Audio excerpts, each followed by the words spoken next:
Hey, what's going on with Juro Kurabe? We know what's been happening with Juro Izumi, but Kurabe has still been kind of out of the loop compared to every one of the other characters up to this point. Yeah, like we know that Izumi has killed a lot of children. Like that's all we know. We've learned that all he's sorts killed of a lot of things. children. He's been a cat. He's been messing around with Nenji a bit. He's got Kurabe though has just been, I don't know, watching movies, living the school life. Yeah, hanging out. Not much else to say. Yeah, he's living with a girl, and they're not allowed to talk about it, otherwise they'll get expelled. But it doesn't really matter because that would. Okay, what are they gonna do? An expulsion subplot? I'm so glad you're I mean, well, if this is Persona 5, anyway, that would be like a Shinamone. episodes, I swear that this scene appeared in her story. Did this scene appear in her storyline, or maybe it appears in the next? Okay, whatever. You know what? As always, I don't know what the timeline is of this game. Clearly, I mostly just remember how sick Shinamone was in her storyline. I keep saying Shinamone, and I think it's the opposite. It's like Shinamone. Is that right? I think it's Shinanome. let me go look it up because I definitely have the Shinanome. Yeah. Shinanome. Okay, I can get that right. Okay. Juro Izumi? Juro Izumi. Who's that? I'm Juro Kurabe. I'm a definitely real exactly. person. I like movies. I've always liked movies. I woke up 2 weeks ago having massive amnesia. That's interesting. Yes. Well, does he have massive amnesia? I thought that they were supposed to have filled out his memories with other memories, or however that works. They did a personality transplant, but it didn't take, and he needs to take his immunosuppressive drugs to make sure he can't remember or can remember his old personality, which was that of a child killer. But it's... But that wasn't his old personality. That was the previous loop version of it, which is not even the same. He likes movies. He's a real person. And I'm a real person, and I just woke up 2 weeks ago with them. Yeah, certainly everybody here is a real person. We're not just all like some sort of, people trapped in 5 identical cities. Anything, anyway, Living in 5 identical cities, you have to survive. Well, not really, because they'll just move back. Keep the dreams of the future alive. And keep you alive, unless Sector 0 is threatened. Can't you see? That would be a bad thing, because that's where the backups are stored. Yeah. Yes. This is our song parody of the Sonic R soundtrack. Yeah. I was gonna say it was. I always forget because I actually played that and I remember that song really, really well because it had a good soundtrack. I mean, it had a lot of bangers on there. Living in the City was absolutely the only one I remember. But it's also, most people know City Escape, and I know 2 separate Sonic songs that I forget are 2 separate songs. They're both about escaping from a city or living in a city. I don't know if there's going to go well, they're both about a city. Is there going to be a Sonic... Have they already done one where he moves to a city? How many other city songs can I think of? Living in the City by Stevie Wonder, of course. There are definitely plenty of cities that appear in future games, but I don't really remember any particular song like referring to a city. What, like New York State of Mind, New York, New York? Usually it's just like having 7 rings in hand and Make Beliefs Reborn or something. I guess the Lord All Hail must be Shadow in New York City. or something like that. Anyway, boy, it really does take a long time to figure out what you need to do sometimes around here. Oh, I was supposed to try and leave. And that's when Shiba just shows up. Shiba Amaguchi, more like. Yes, right? Shiba Amaguchi. I mean, after all, he's got the hair, he's got the smirk. It's like they're basically the same character, I mean, more or less. It's almost like a slight anagram because he's what, Kyuta Shiba? It almost is like Shu Amagita, Shu Amaguchi. Yakisobe Dan. Yes, it's literally the exact same. Look, as somebody who's been studying Japanese for quite some time, I can assure you that everything you're saying is definitely absolutely true. They literally did it between the 2 Danganronpa games. That doesn't actually surprise me in some ways, considering what I know about that. I think it's Nagito Komeeda and then the other one, which I should be able to reconstruct because it's an anagram, but I don't know. True. But then again, it's just like I don't know if you actually want to say it, considering it might be a spoiler. Is it a spoiler, or is it just a dumb thing? It's not a spoiler. It's something you would notice. It's not like they're not the same character. No. Okay, so it's just a dumb. I mean, once again, it's not what little I know about Danganronpa, it does seem like that's just a dumb thing. Oh no, the other one. So it's Makoto Naegi and Nagito Komaeda. So yeah, it's very close. I mean, I think it's meant to be intentional because in both cases they play very similar kinds of characters. Oh, okay, that sort of thing. But they go in different directions. I mean, they're different games. Oh. Yeah, well, I suppose I'll figure that out when we inevitably do the Danganronpa game. Yeah, exactly. It's gonna, God, and it's not gonna be my choice either. It's somebody else is gonna make me do it. I know it. I just know it. I feel it in my bones. Mm-hmm. My bones, they ache with Danganronpa. With the future, with memories of the future. Memories of the transplanted future past. Right into the bones. Right, straight into the bones. I ate the bones? I knew it. I knew you were gonna. I was actually considering saying ate the bones because, but then I'm just like, no, he's gonna say ate the bones. Yeah, no, you really set that up a lot. It's even like the same background, the same general area. It's the last time we did the ate the bones thing. Yeah. Oh, we have done this in this series, haven't we? Yeah, that was during our Fuyasaka storyline. True believers, look for the Fuyasaka storyline if you want to hear the Ate the Bones anecdote. I really do love that commercial. Like you've seen that commercial, right? Like you've actually Yeah, of course. It only came out like 10 years ago. It was like it came out. Apparently, it was a really short-lived campaign. They stopped using it after like we did this exact thing in the Fuyasaka episode. Oh, we did, yeah. we did go over the history and everything of it. History. Like, oh, yeah, the archaeology of the Bones ad. The deep dive into the Ate the Bones commercial. Well, chickens would have evolved. This is our corporate. I got between this and like the Space Coke in the last episode. I feel like sometimes we do the deep dive into marketing campaigns.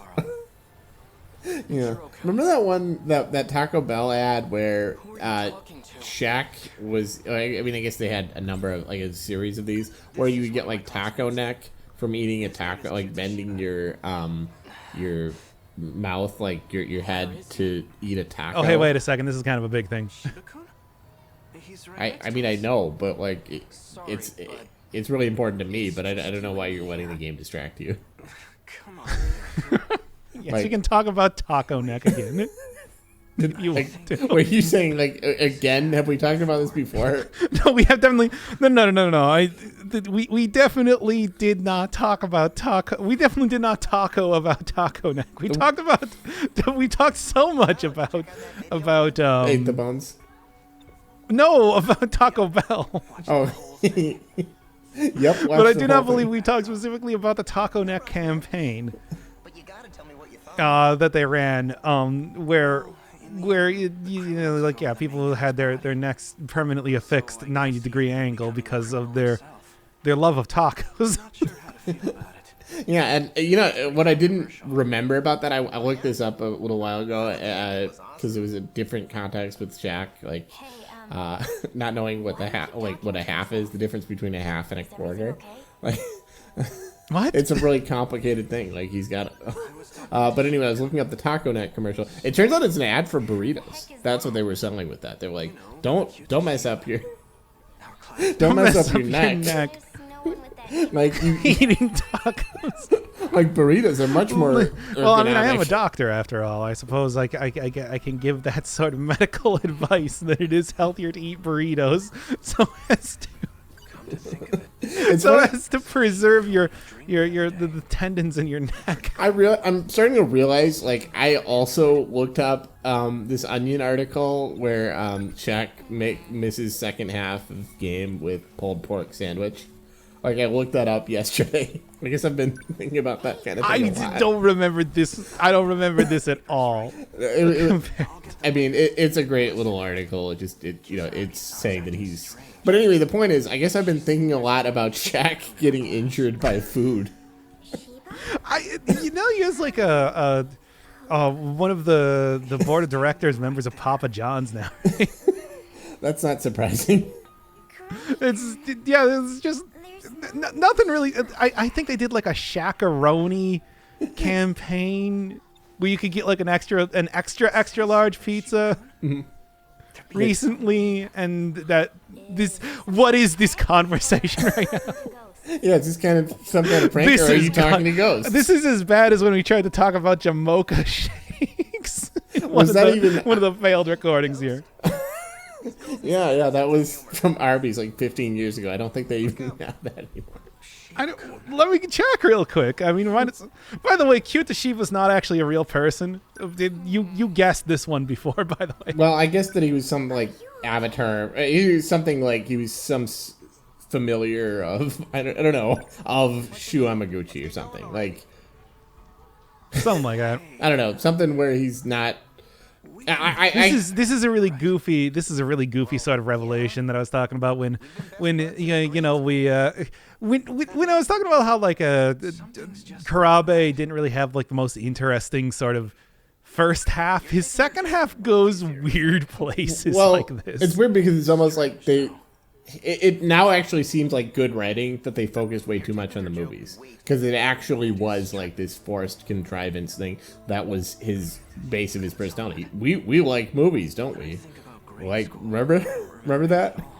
Yes, suspiciously. And yeah, it's like you called that with like the whole the movies are blah blah blah important. See, I just thought it was repetitive dialogue like Persona. Like it was just, oh, this is all they can talk about is the movies. But it's like, actually, they were doing that intentionally. I don't think this game is badly written. It just has a stupid premise.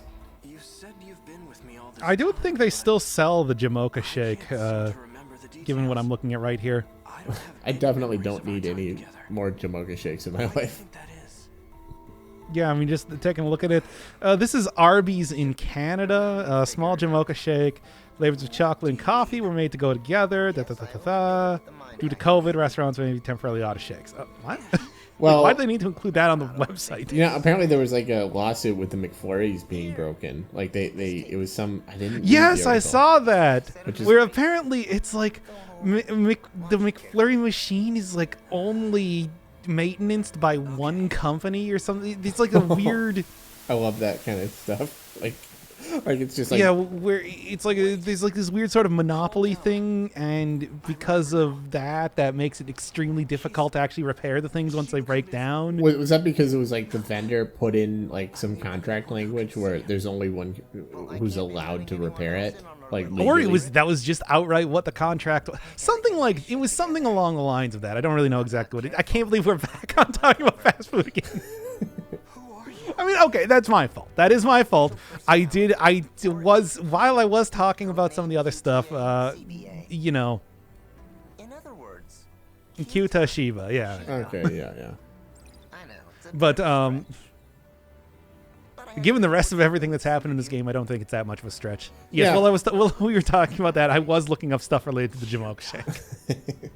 Is it meant to be like an allusion to Jamaica, but also mocha? Like, was there like, I don't know enough about it. I think Java and mocha, right? Java and mocha, that would make sense. So I think it was coffee and chocolate. So there you go. But why would it? Mocha already implies coffee in there. Okay, so mocha has nothing. Is that a separate? Here, there's actually a search on Google right here. Why is it called a Jamocha shake? Is mocha? Jamocha was probably a blend of Java and mocha. Okay, so it really is just that. Is mocha is coffee with chocolate milk? Is that right? Yeah. It's just like it's just hot chocolate with a shot of espresso in it. Okay, yeah, there we go. You're not gonna remember this anyway, so chill out. Unless you want to look like a crazy person. How to pronounce Jamocha? What flavor is Jamocha? What is? I gotta pull the ripcord and get out of this. Get out of this Google hole that I found myself in. I'm pretty sure it's just pronounced Jamocha. I don't think it's. Are people like, oh, I'll have a Jamachi? I mean, considering some of the failed episodes and your attempts to pronounce yakisoba pan. Or actually, I think that even happened in this episode, didn't it? I would figure that out if it was a core function of my job. Like, I would eventually get that right. Like, oh yeah, it's yakisoba pan, of course. I get that right that time without even... It's weird how you just say it. Like, I was pretending to be somebody who was an expert, and then I'm like, oh, I pronounced it right then. When I'm just me, I can't do that though. I'm like, oh, yakisoba. Like, I did it again. I'm trying to say it right. Okay, well, anyway, his goal is to turn me back into Juro Izumi. I think you can probably take a guess at where this is going right now. I like that they're just... The emotions for this are perfect. Like, just like, he's just like smirking, and now he's just like, I don't know about the... You I don't like you anymore. Why the long face? Another nightmare or something? Maybe it was about well, anyway, so this is a fun thing, by the way. I know I'm the only one who can see you. Basically, now that we figured out the truth, that Q Toshiba is actually something... AI personality, as they called him. Yeah. That there's actually sort of a time limit on stuff that you're doing here. Okay. But because he's slowly taking over your mind. Is that what the implication is? Well, more specifically, now that you know about this, that basically after you're done with a conversation with him at the beginning here, then yeah, he'll wipe your memories basically, or at least try to. Uh-huh. Oh, and the video. What is the video for? Like, it's clearly those are like that's got some baggage now. Like, it's well, the videos are literally that's the method by which he's implanting the memories. Yeah.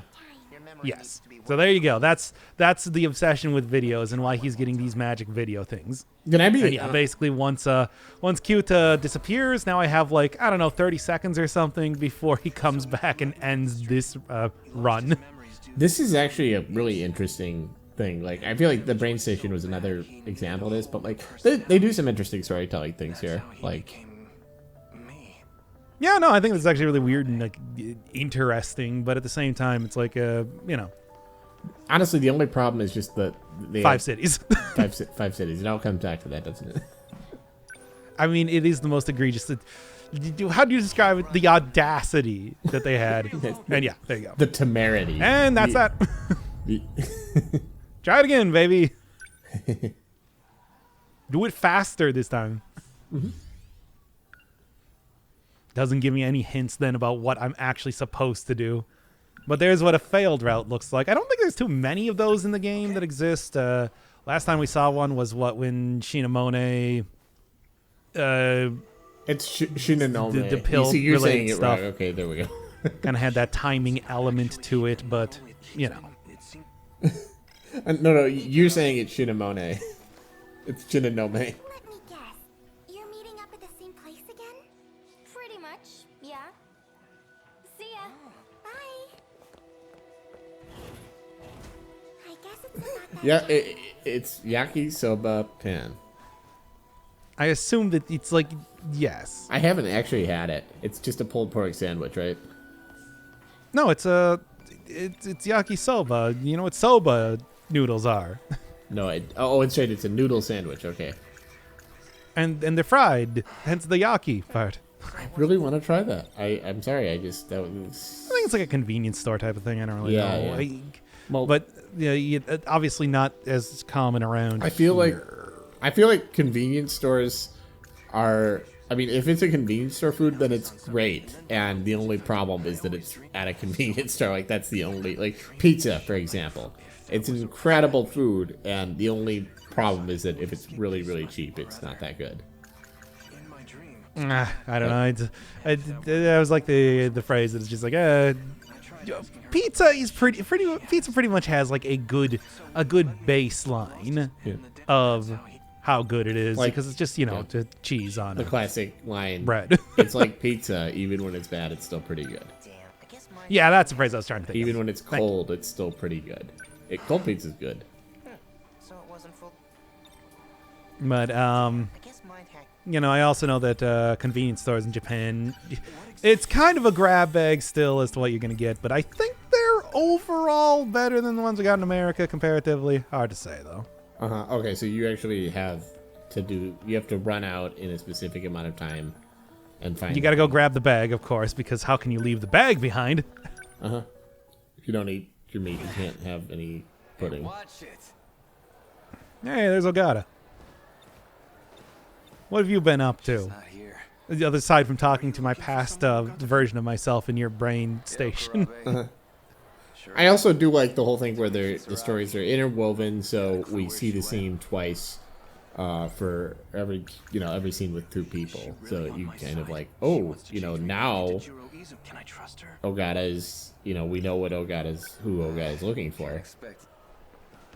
Yeah, I mean, we did get to see stuff like how he broke out of the brain station in Megumi's storyline. Do we see that yet? Or is that about? No, that's upcoming. Ah, damn it, not again. I'm not spoiled. I can't even remember things. I've got the. Yeah, fair enough. I mean, that's not even a spoiler. It's just like we did see that in Nenji's storyline, but we're also going to see that in future storyline. Okay. Because the interwoven thing, which yeah. I ruined because we didn't act. Whatever. Well, we already saw that though. It's just that we haven't seen it again. We haven't seen it in. Yeah, I mean, I'm spoiling that we're going to see it again. You spoiled that we're going to see it again, even though that was the whole premise of our conversation. I don't think that's a problem. It's getting late. Oh, I'm so bad at this. You spoiled this. You spoiled that we're going to go back to the thing with the two characters. You spoiled that the second character is real and not a fiction. Yeah, yes, I spoiled that these events actually happened and that Nenji is not still stuck in the brain station. This is so damn weird. This is so weird and abstract. It's so hard to talk about the storytelling. That is something I do like. I'm not saying that's a bad thing. I think in a good story, we sometimes say, well, it doesn't make sense. Well, I think it should make there's a certain amount of not making sense it should have. Like, I was kind of mocking Looper a lot when I saw it, but I'm like, I feel like you do have to have that to have the radical novelty, the creativity. Like, if everything makes perfect sense and you can tie everything to a symbolic meaning, then it's really just ham-fisted and on the nose. Everything's just a stupid metaphor for something else. If you're doing something new, you kind of want it to have a certain amount of nonsense. And honestly, the problem with the Five Cities thing isn't that it's new or it's too weird. It's just that it's stupid. Like, it's not a bad thing to have that kind of novelty. Yeah, it's a good try. It's just, it's not good novelty because it doesn't make sense. Why would you have 5 identical cities? Because I still think though that it's like until we even got to the Five Cities twist there, that the story was so all over the place that you couldn't really, like you know what a story is with a great like novelty that really hits it out of the park. Snowpiercer. That's a great movie. That is ridiculous. The scenario that's envisioned. It's arguably, if anything, equally nonsensical to the Five Cities thing. But the difference is that instead of having 5 cities, 2 of which are already ruined, so who cares? Right? Is it 2 or 3? But and just raising all sorts of questions that you have to answer later in some horribly contrived way. No, it's just a train. It's a train that's badass. It's not a twist. It's just the premise. It's the premise, yeah. And it's like, I feel like the whole thing, they tried to mix the visual, in this game, they tried to mix the visual novel, like, revelation of what's happening with this novel, with this twist that raises more questions than it answers. And I don't know, it just didn't work. I mean, the funny thing is that it really didn't raise more questions because there were already so many questions raised. Yeah, that's maybe it. It didn't answer questions in a way that generated questions. It just was like, well, I guess this makes everything that we've seen up until this point fit. I guess it technically works. It doesn't. That's the thing. Is it just solves the main problem. It doesn't solve it in a way that feels interesting or satisfying. It's like, okay, technically, fine. Yeah. This is a premise that you can say that this sort of twist technically has everything make sense. Yeah. Now, is it in a satisfying way? Is it in a good way? Is it even in a tenable way that under any scrutiny can hold up? Well, I would actually, I guess drink if you're playing the game, this is probably more of a free space. But Zero Escape, the second, same with Danganronpa, but the free spaces. Second Zero Escape game had a really satisfying ending that was just as out there as this one. It felt reasonable because every single character had their own twist, and the main ending explained all of this in a way that that subsumed all the other twists, if you know what I mean. Like, it felt like it wrapped up all the twists, but they all actually had twists at the end, and that's why it worked for me. And I feel like this isn't doing that. No offense. Yeah, that was something that I asked you. I remember after we during the Amaguchi aftermath, which I'm proud of that episode title name. Was just like, well, was it worth it? Did you feel like it was like this? This makes the mysteries and the frustration of the fact that we don't really understand everything all worth it. No, and I just feel like it's like, again, we're talking about the 40-year gap, but it doesn't mean anything. There's no time travel. It's not real. Well, he doesn't know that yet. I know he doesn't. He actually, of course he doesn't. He still thinks Juro Kurabe is very much. Also, this is Juro Izumi. Wait, Tsukasa Okino is Juro Izumi also? No, Tsukasa's just hanging around here. Okay. Yeah, we saw this back in Fuyasaka's storyline where she also had memories of this point here. That was the first and only time. If there were a kaiju attack prior to that, I mean, I think that God, I'm trying to remember. See, and we must be dealing with a time paradox. Yeah, exactly. Probably. And I guess that's the thing, is like, when you do this nonlinear thing, it's like, it's not clever or interesting that they're having confusion about this, because the answer isn't going to be any more satisfying. They're just going to be confused in a different way. Hold on. It's going to be something that, yeah, like I said, it works. It technically works, but not in a way that's very satisfying. They are just confused until they inevitably die when the backup breaks, but they have another backup. It's the backup of the backup. Yeah, they're doing the backup thing. There's a backup of Sector 0. It's Sector -1. That's why they got the Sector 0 thing.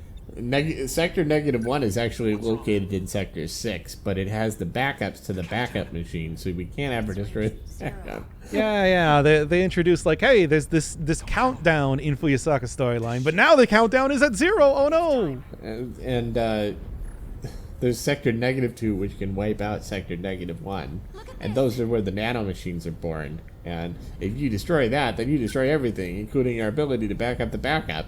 Even if that goes down, then everything's messed up. Except we've also got because DD-264 has invaded Sector -3, and that can rebuild the nanomachine. It has all the code, and it has all the material to reconstruct the entire nanomachine if there's an emergency that threatens -2. Of course, the power for Sector -3 is stored in Sector -4, which is also technically Sector 0. Okay, so come on, Sector this game 0 is like destroyed. that. Then we can't rebuild the nanomachines, and if we can't rebuild the nanomachines, it doesn't even matter what happens to Sector 0 at that point, because everything's fucked. Okay, come on, this game is overly complicated, but I don't think we're gonna get that level of It's not going to be that much of an onion by the end of this. There's already a Sector 0. What? That we do. Wait, I missed that part. I'm just saying, there's already a Sector 0 that can wipe out the time loop logic. When it's all set, I'll join you. Well, yeah, but I mean, it's just like that. We're not going to get more than that, though. And yes, I did go closer to Mike when I said that. Oh yeah, no, I noticed. that bridge was still standing. I got the ASMR tingles. Ooh, okay. Anyway. Let's get in. I love that Asmer is only like 15 years old as a concept. Oh, whatever. I mean, it's We've not been watching Joy of Painting for how much longer? That's true. I mean, it's one of those things where it's like, once we understood that concept, we're like, hey, a lot of things make sense. Like, why do people listen to music? Like, oh, it's Asmer. Well, it's not. That's not true. Why do? Entirely. Well, I mean, it's For some true. people. Like, people listen to music to get. I don't know. I feel like it's also a very technical sort of practice. I mean, look at any sort of like classical music. Yeah, I suppose. I mean, there's an intellectual. But in classical I mean, I guess like the other thing would be that it's just like enough people on the internet just kind of got together and they're like, oh, this might actually be something to this. Yeah. Huh? You just named a new concept. I thought everyone knew about that. I don't know exactly. I mean, I assume that it's something that's probably been like old, but certainly has not entered the public consciousness until like 10 years ago. Are there people who don't have that? Like they have like and didn't know they didn't have it until that was revealed? Like, oh, I don't have that. Huh. That's so weird. Or maybe they just haven't listened to the right music yet. I see. Huh. So that's why. I don't know. Well, anyway, teleported to Sector 0, etc., and so on. They blew up Sector 0. That's sick. It ends the time loop. They didn't blow up Sector 0. This is a previous loop version of them. Oh. Well, even Sector 0 is in a loop. So it's a meta loop. I mean, Sector 0 is outside of the loop. That's how they're able to survive the loop, because otherwise everybody dies, you know. Well, I mean, yeah, but it's got its own looping logic. I don't know. I don't think I think that the way they explain is that it's just kind of like a place. I guess I mean, Danganronpa literally does this with the number thing, but it's like the whole thing where there's 5 cities and what about the 6th one? What about the 6th sector? What about the 14th Sentinel? What about the? You and I are still newborns. I think it's inherent to these kind of like logical things. It's like, okay, we've got to keep pushing it. We've got to push the logic further. Yeah, the idea that it's just like, well, we got the just concrete number, but what if there's n+1 of them? Yeah, exactly. This is kind of why I'm feeling like it feels so unsatisfying. Like it feels like I don't know. I mean, Sector 0 is not supposed to be a real city. It's not like that's the over city. Like that's the secret one that they actually built that is based off of 2188 or some nonsense like that. It's literally just like a rest area in between. Yeah, I mean, in between things. It's one of those. It's a liminal space. That's what they're calling it. It's not a real city though. Yeah. They didn't make 6 identical cities. That would be absurd. That would actually be great. It's like, wait, there weren't just 5 cities. There were 6. I mean, they kind of did that with the Sector 0, but it's not an actual city. Yeah, but it's not a city. Or that's the old city. It's more like a database or something. That's the old city. That's where we've got the Meiji Restoration. That would be interesting. Now that would be a pretty fun. And it's just like, yeah, where they tried to recreate the city and just like, yeah, it'd be. They accidentally. No, that would actually be interesting. Like the sequel to this game, which is called 14 Sentinels, is where takes place where they introduced the 16th Sentinel actually, because you know. Here's the idea. It's the Meiji era, but they've got guns. No one's ever thought of this idea, and the guns are like made of wood. And they run on, I don't know, coal or something. Yeah. And there's a goth aesthetic. Gotta shovel more coal into my gun. So it'll be called like Meiji era coal-fired goth. Yes, this is gonna be 14th Sentinel Meiji. What is it? Meiji era coal? What? Meiji era coal goth. Got it. Well, look forward to it. As far as I know, I don't really think that Vanillaware makes too many sequels to their games, so okay. That'd be kind of a first. Yeah. I don't think so. I guess I got the phone right here, don't I? Mm. It's a different Juro Izumi. Oh yes, I forgot that the last thing I was looking up is the Jamocha Shake. Specifically, why was it called the Jamocha Shake? Anyway. Told he's incredibly dangerous. Is there anything more that we can get out of the Jamocha Shake bit? No, I don't think so. I mean, yeah, I feel like I really thought that had legs. Yeah, well, I mean, I guess the whole thing where Arby's is actually Arby is actually analogous to the Shiba-kun being like that. You know what I'm trying to going for here. Like it's No, I actually don't. Okay. I always thought that was just named after a guy named like John Arby or something. It was, but he was also the inventor of roast beef, and he named it after himself. Oh my. I see. Looks like Senpai isn't feeling so good. Roast beef is only 50 years old. Man, It's an invented tradition. got a big We all like to think that it came from like the distant past, but it was actually only 50 years ago when we decided. Because you get that like little like. Well, it actually came only from a city about like 2 miles over. really want to take Oh, our yeah, word yeah. for it. No, I don't think they've created a sequel to any one of their games. The Munster region. Every single one of the games is an original game. Huh, that's interesting. That's kind of rare, I would say. Absolutely. I don't usually kind of think of like it's like, yeah, usually, especially with the video games, it's very unlike, unlike a movie or something like that where a sequel usually is just sort of treading the same ground or anything like that. Yeah. Or is trying to expand on something that didn't really have any plans to be expanded upon. It's a video game making a sequel it makes a lot more sense because you can expand on like gameplay, Yeah. make it like bigger, more advanced, interesting in whatever way. Yeah. I mean, that's even aside from just like improving basic graphics and stuff like that. Yeah, and you get to build on the same engine. You already have the version 1 of all the assets, so, and you could reuse them if you needed to. So it's kind of like, it's pretty much you're halfway there. So it's surprising to me because it feels like that means that you're kind of making boutique games at that point because, or you're just I mean, I feel like video games are the one sort of the medium where a sequel is almost definitely, it has a much greater chance to be better. yeah.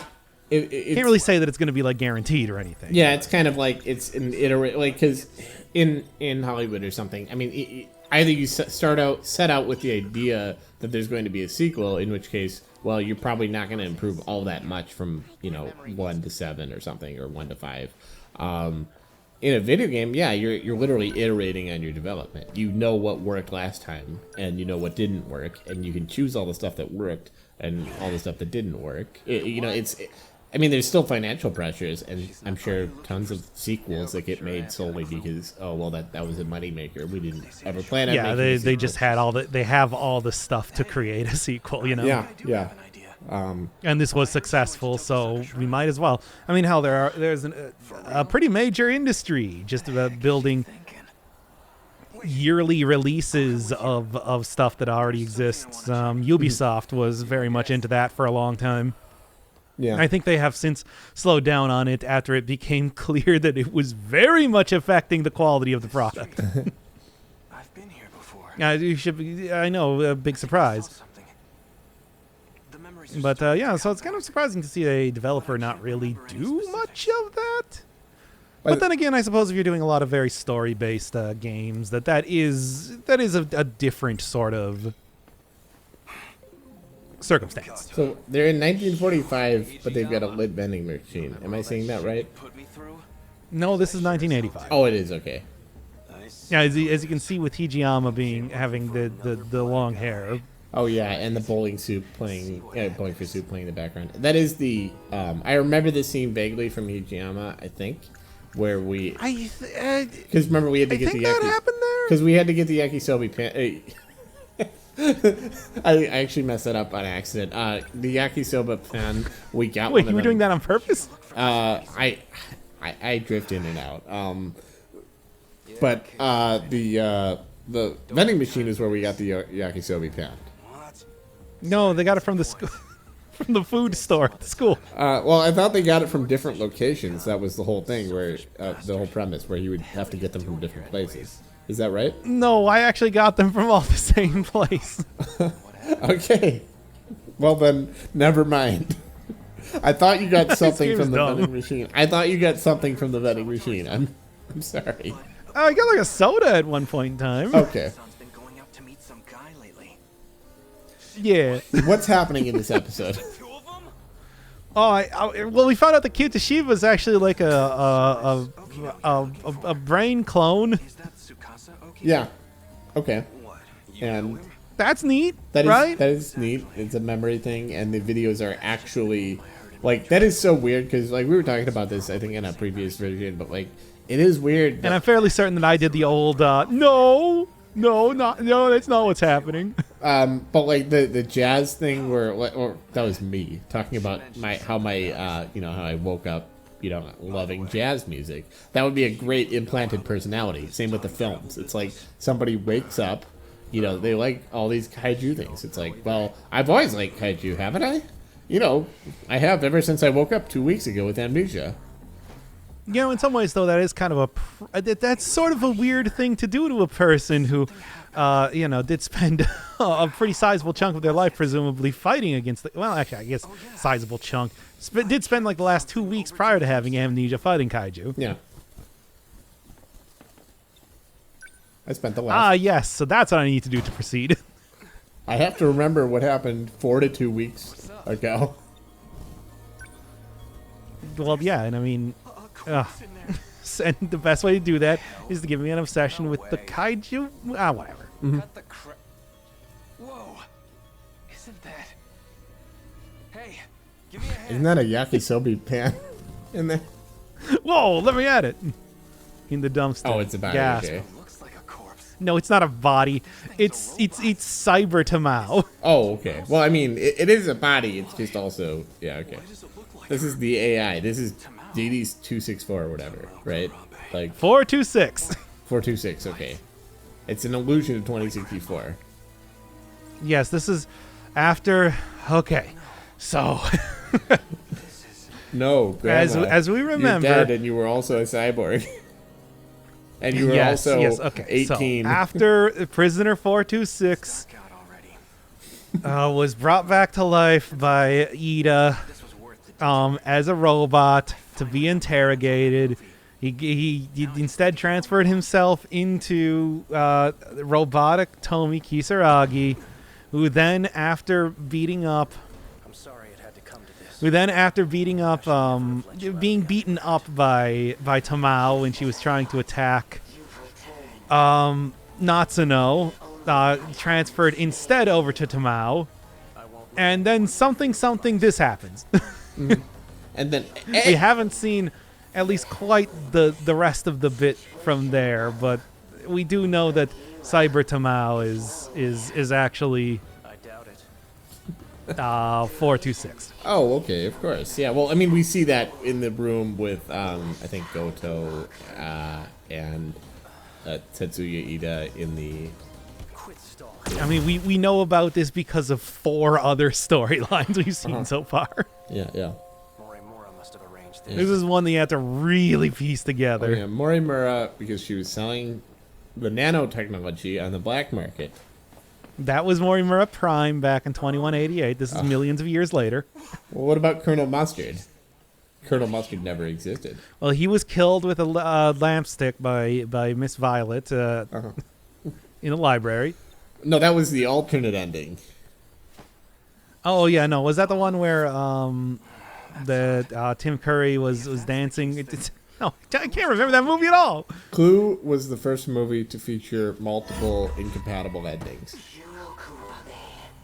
Incompatible endings. I believe that this... It's like that's the only thing people know about that movie, which is too bad because it's actually pretty good. I believe that 13 Sentinels stole the idea for multiple incompatible endings from Clue. It's called Cluedo, I think, in Japan. I see. Now, before that, no one had ever even considered the possibility. Oh, thank God nanomachines are yet again being used to... I said before that it's like, oh man, nanomachines aren't going to be used to explain everything, but they are used to explain quite a few things. The Philip K. Dick saw Clue and said, "This is what I've been trying to say my whole career. My whole career has been a waste. This is what I wanted." Wow. To do. I never knew that movie had such an impact on science fiction. It did, yeah. Come on, man. Did you forget? Anyway, so there you go. And now finally the Now finally, the escaped prisoner 426 finds his final resting place inside of Juro Kurabe's nanomachines. I think the most iconic moment in the Clue movie was when like Colonel Mustard is in that like jail cell. He had sold his championship belt, just to pay off his debtors, and he just starts banging his head on the prison wall, and he starts saying, "How could I not have realized there are multiple timelines? Was it the amnesia I got?" And then he gets smacked with a lead pipe by Violet, and that's the end of the movie.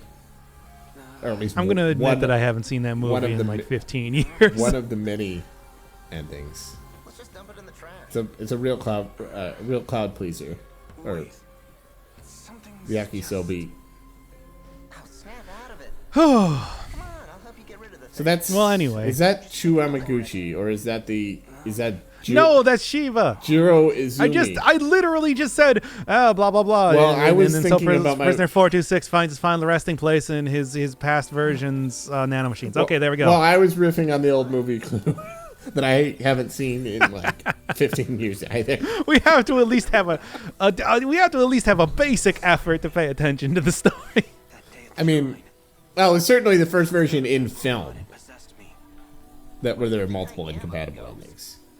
Literature has been doing it for a long time. Like, Ryonosuke Akutagawa had a whole thing about that. Tell me the truth. Go on.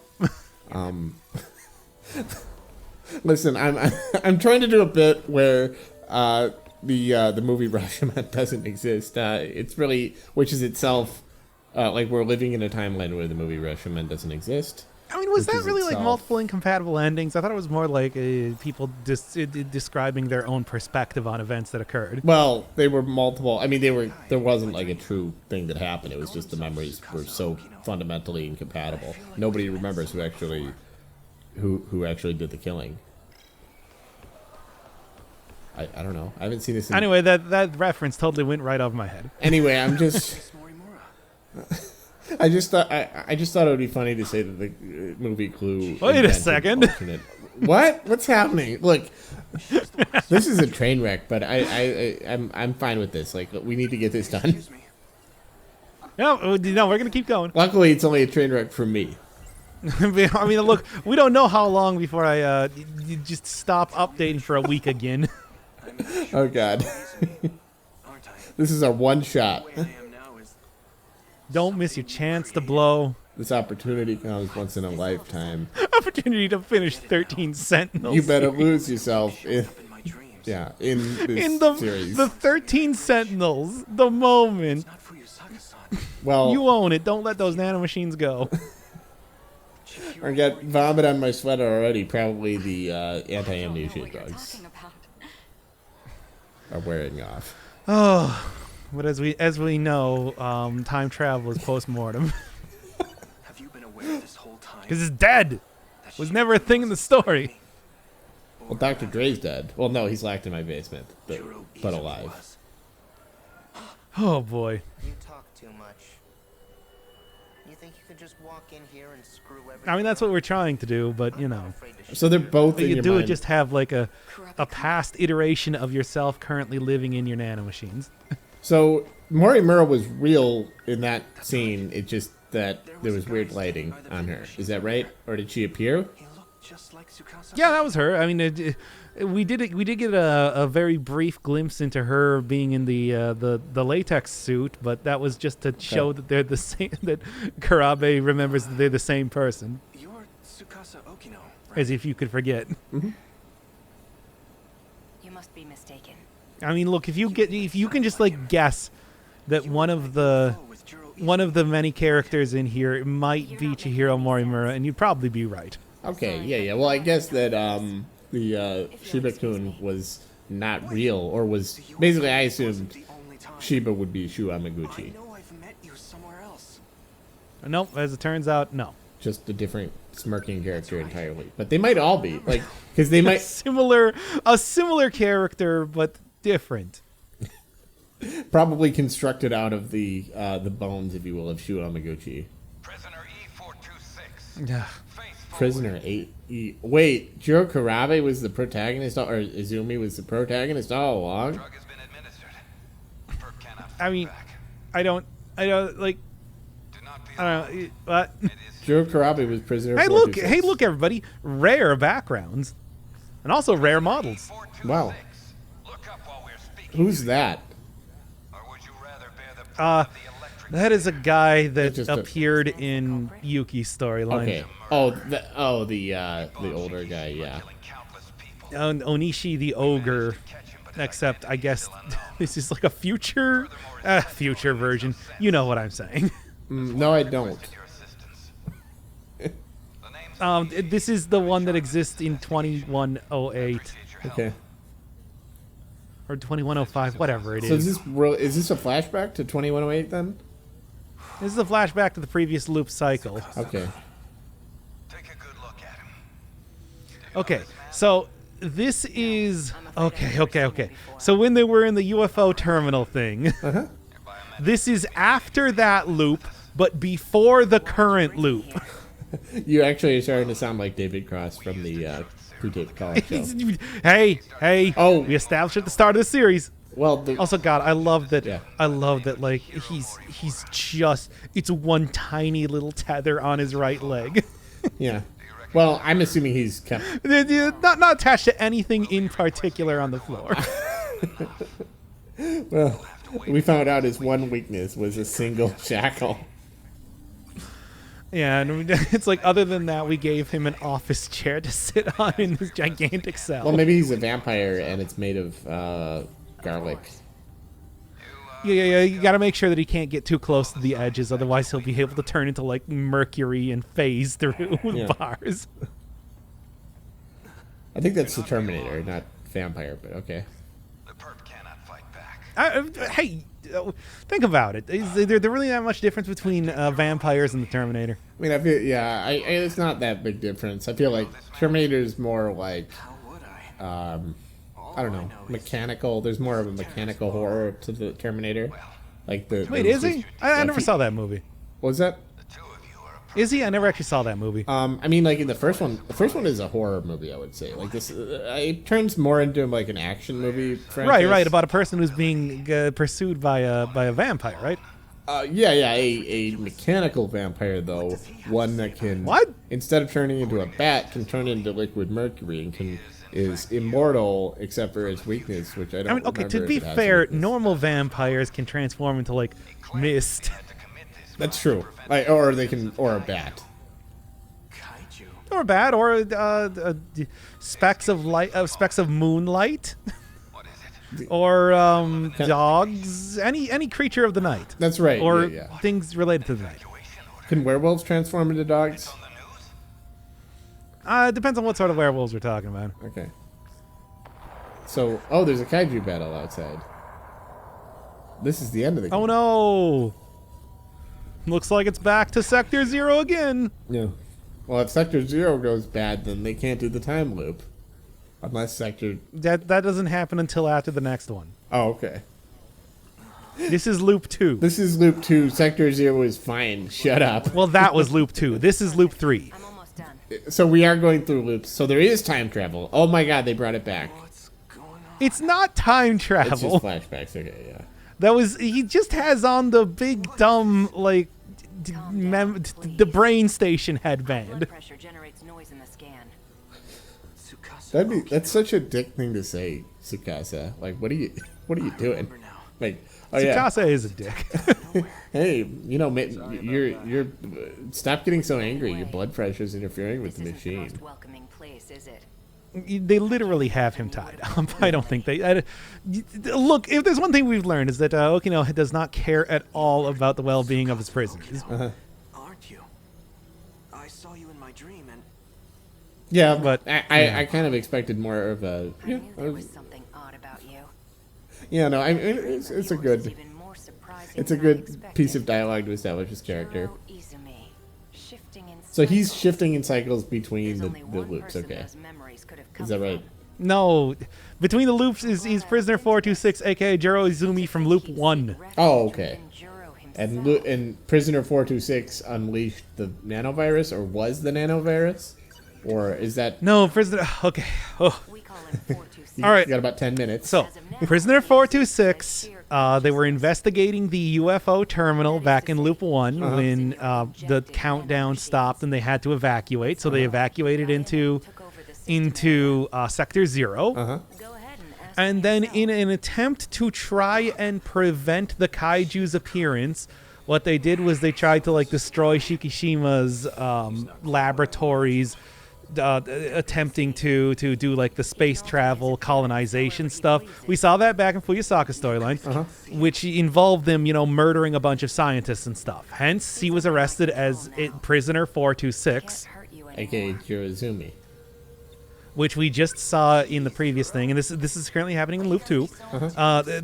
That's when he was arrested as a prisoner, and then we saw the kaiju attack happen there again.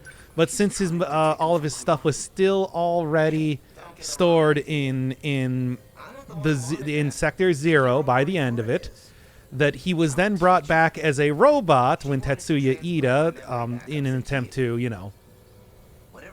Well, actually, no. Okay. Start over. Starting over. Yeah. Yeah, we can start over again here. Call the calling off. All right, so Loop 1, Juro Kurabe, Tsukasa Okino, and Iori Fuyusaka, otherwise known as Chihiro Morimura, are all investigating a big old machine UFO underneath the city. When suddenly, oh no, the countdown stops, kaiju start attacking, and everything is about to explode or whatever. So they all evacuate themselves, except for Tsukasa, into Sector 0. Yeah, well, and then they're brought back, seemingly 16 years in the past, in Loop 2.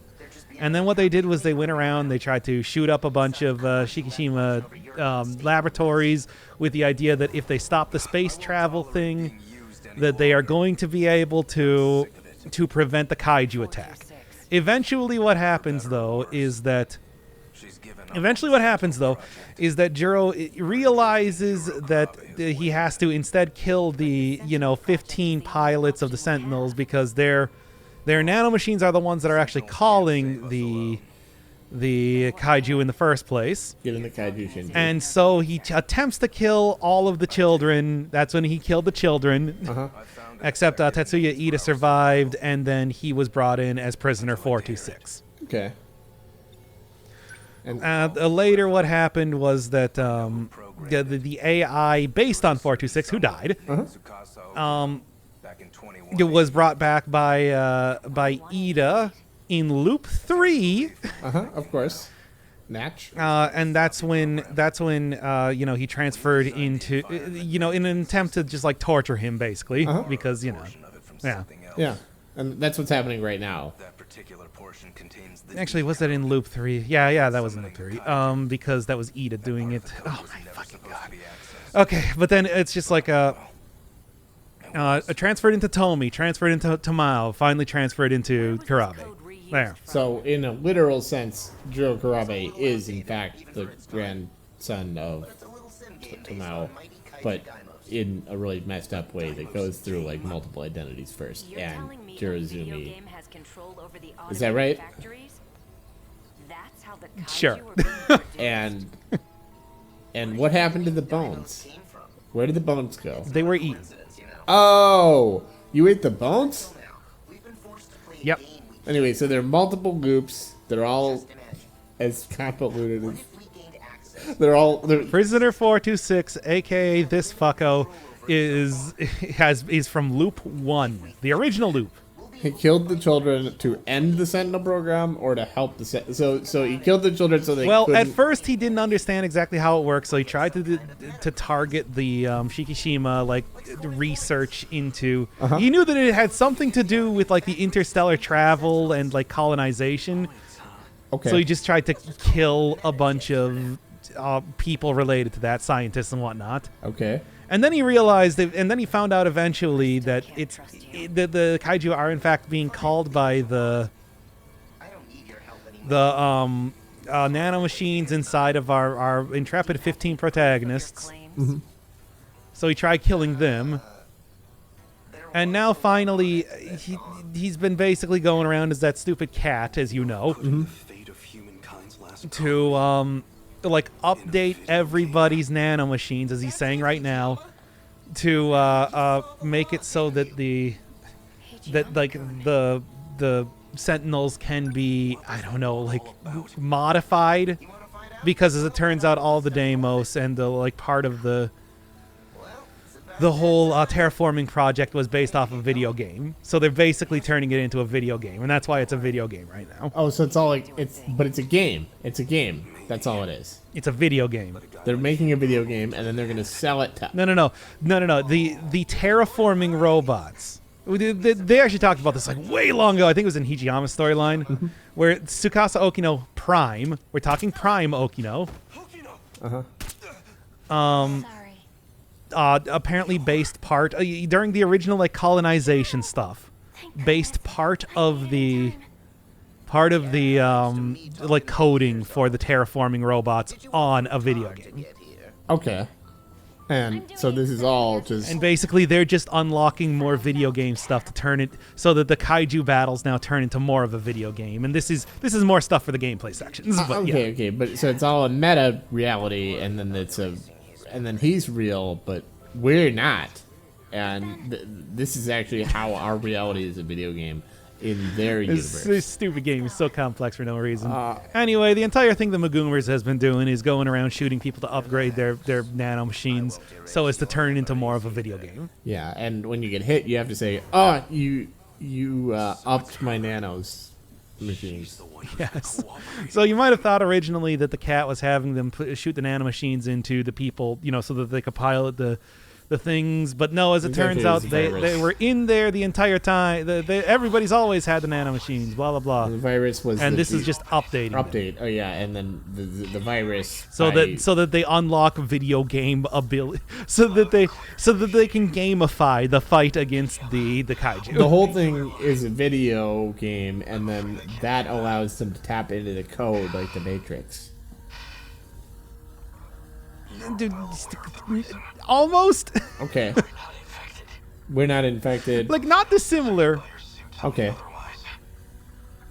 Yeah, I mean... It's more like we partially based our terraforming robots off of a video game. How does that work? I don't know. I mean, now that I'm thinking about it, yeah, you can really do anything with nanomachines, because I didn't even think... You could do You could have the nanomachines create a matrix within your mind. They can infect your, like, the brain, the information you're getting from your brain. You could be a brain in a jar with the nanomachine surrounding you and constructing. I mean, that is obviously how, like, the whole DT-426, by trying to separate those.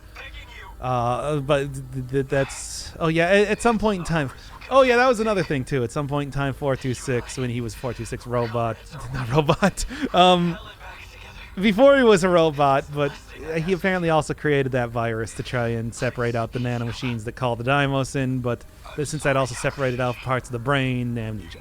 The cat is a reference to the cat from the original Matrix, which was also in the Matrix. The cat in the Matrix in the Matrix. Yes. I had somebody mention in one of the previous episodes that I think like some of the cheeky jokes that the cat was making were supposed to be references to Doraemon. I don't know. Okay. That sounds about right. Okay. I'm not as familiar.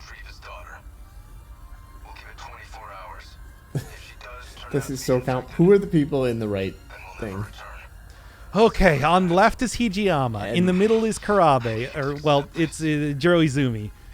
On the right is Megumers. Okay. And why are they in space?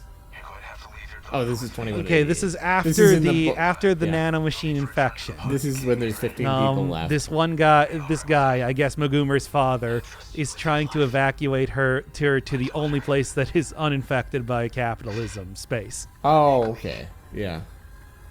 And then, okay, so this is not like... He is already infected, which is why he's not one of the 15 people. Okay. No matter what happens. I don't know why we're getting like a finale from Megumers' storyline in Izumi's, but Kurabe, whatever. They're all the same character. There's only one person just going through time very, very quickly. It's me. I'm the 13 Sentinels. Yeah. I mean, and this is where it comes back to the all you zombies. And I nomaded sold my way into the game. Get in the robots and fight.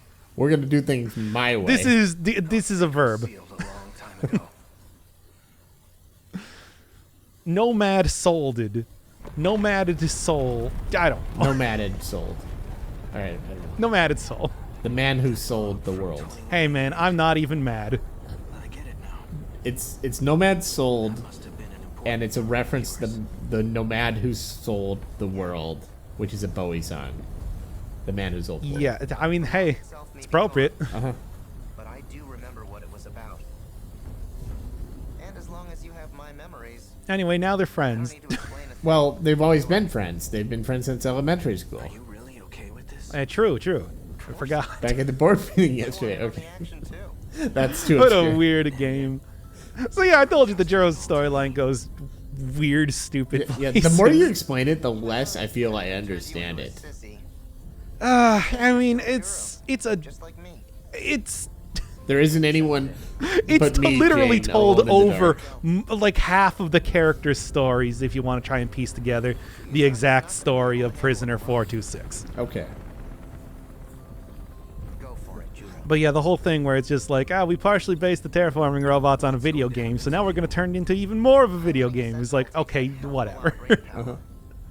If your nanomachines are focused on that, I mean, maybe if they, instead of creating 5 separate cities, they focused a little bit more on the programming, it wouldn't have been largely based on a video game, but like, I don't know. but you got my memory. I guess I'm not a project planner here now, am I? What needs to Yeah. be done. I don't know. Maybe are you? You could be. I could be. Hey, I guess you could call this like a project. Yeah. Or like any one of these stupid series that I do. Yeah. Right. Well, okay, fine. Then I guess my professional advice as a professional project planner would be to not create 5 identical cities and instead focus on the terraforming robot programming so that you don't have to crib stuff from a video game. Then again, I suppose the only reason that they can actually compete against the kaiju is because because it was based on a video game, but that's dumb. Oh, so he's got that start is an actual thing. Now he's in video game logic because he's a video game because he got. Well, I mean attracted with that's the on upgrade. there. He got Like his- wherever they got the nano He got his machines. upped nano. They upped his nano ship.